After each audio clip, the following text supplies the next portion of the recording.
guys, I'm Lois and this is my 2002 Ford Transit high-top van.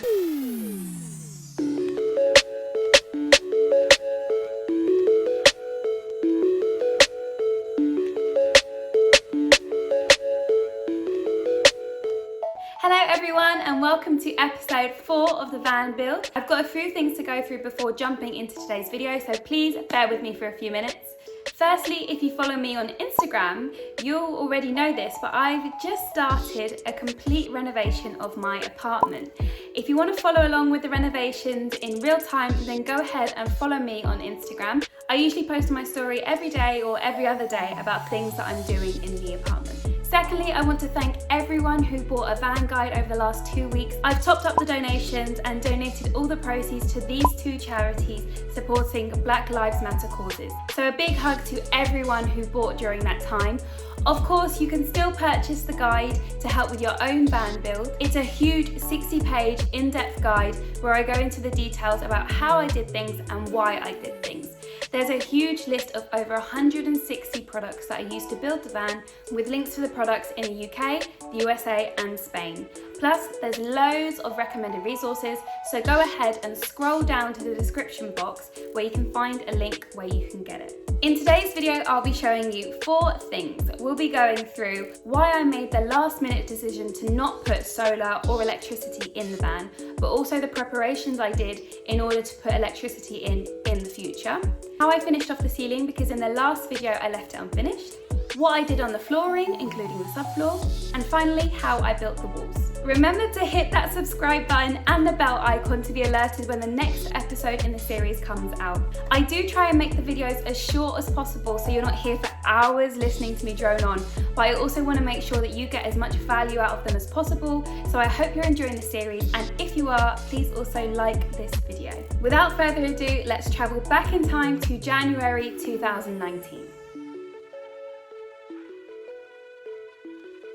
Okay, so I know I said that we're going to go back in time, but bear with me, I just want to tell you my reasoning why I didn't add the electricity. As I mentioned at the beginning of the video, I did originally have the intention of adding solar and electricity to the van, but towards the end of the build I decided not to, and one of the reasons was because my budget was getting thinner and thinner and I wanted to save somewhere. I also knew that I and other people weren't going to be using the van for long periods of time, so felt that it was unnecessary to add it at that stage. Nevertheless, I did do all the prep work for adding in the electrics, should in the future I wanted to add them in. I made a plan of where all the wires and outlets would be so that I knew where to put the conduit, which I'll explain in a little bit. So everything, all the wires are going to come back down to this box here. Not box yet, but it will be.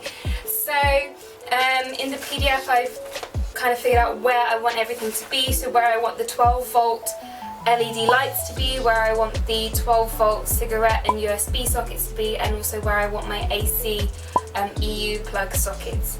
So I have this conduit here. It's I think it's meant for water, I'm not sure, but it's quite thin. And what I'm going to do is I'm going to put this, or shove this, up the rifts, I think that's what you call it, up the rifts, and everything's going to lead back to here. I made templates of the solar panels and also had the windows at the time, and laid them out on the floor of the van so that I know where they would be on the roof.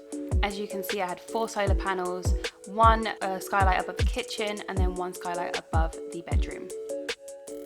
So what I'm going to do is I'm going to have the wire come down here, and there's either a hole here that it can go through or here.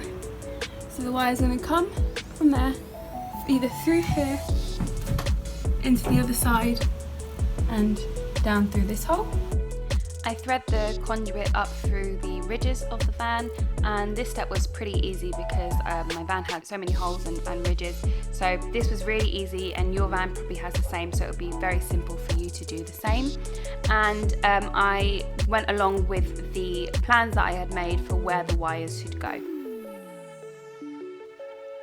On each end of the wires of the conduit, I also wrapped some different coloured tape, so this one's green, on the start and the finish, so that I knew which conduit referred to which wires.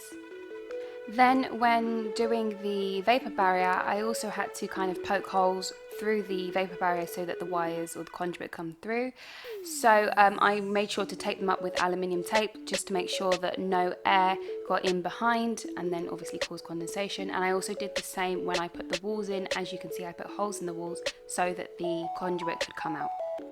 I left the ceiling unfinished and unvapor barriered in the last video, so I want to show you how I did it in this one. However, before showing you, I want to go ahead and show you how I added the hooks, which I was going to use for a hammock or shelving or anything that needed to be hung, really. So what I'm going to do is add these here, all along here. So I started by taking the hook and drawing onto the sheet metal where the holes were so that I knew where to cut and that the distance was perfect.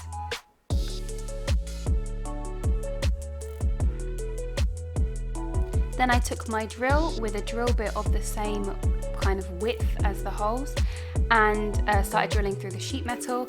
This step was really hard for some reason. Maybe my drill wasn't strong enough and powerful enough, so it took forever to drill all the holes, but I eventually got there and drilled the holes.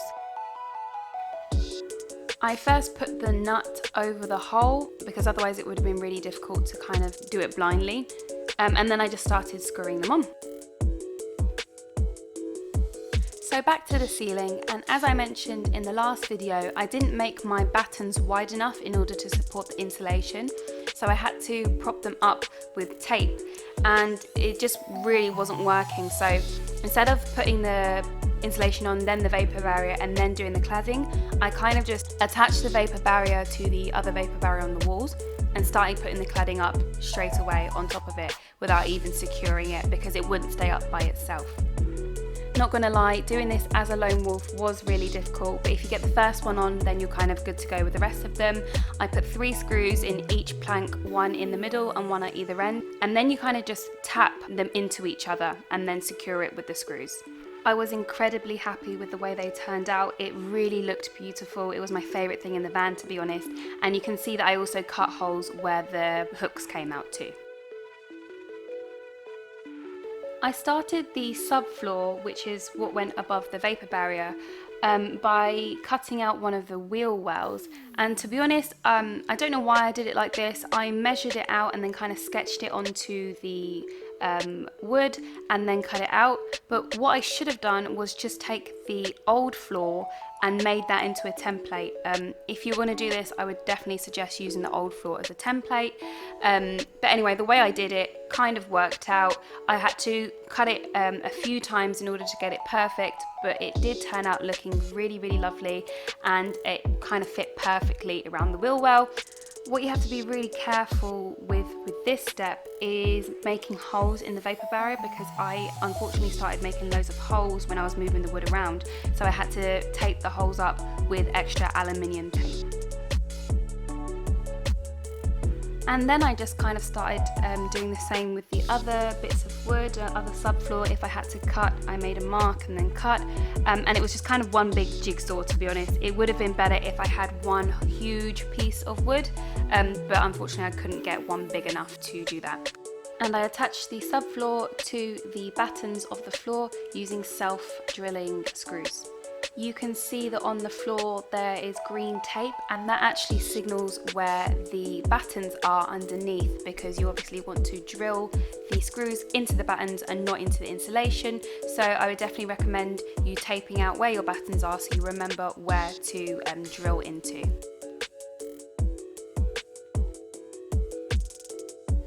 Now when it came to the actual floor, I used laminate wood flooring, and I actually asked on Instagram which way you guys preferred, horizontally or vertically, and you said the second option, so that's the one I went with, and it turned out looking really beautiful. It was a little bit difficult to do the laminate at the beginning, but it got easier eventually.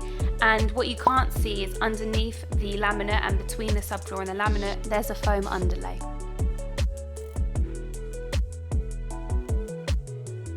So today what I'm going to do is finish the walls, finish the wall paneling, and because the walls aren't, the panel doesn't go all the way up, I needed to find a way to connect them.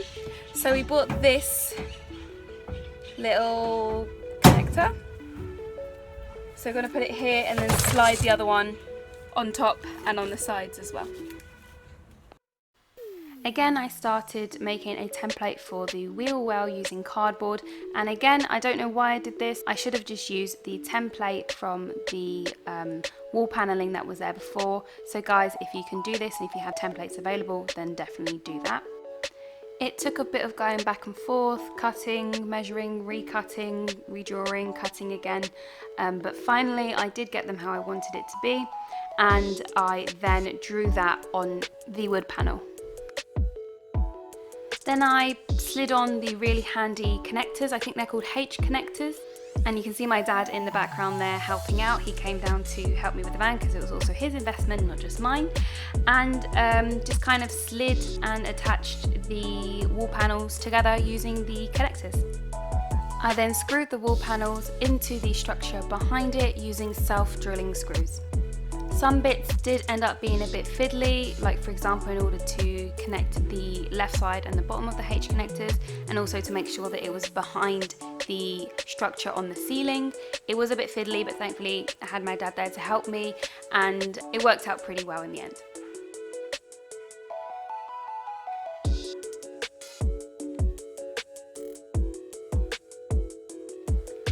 Here's what the walls look like eventually on the left hand side, and then I painted them white because I wanted a white and wood aesthetic, and it also blended in with the H connectors because they were white too.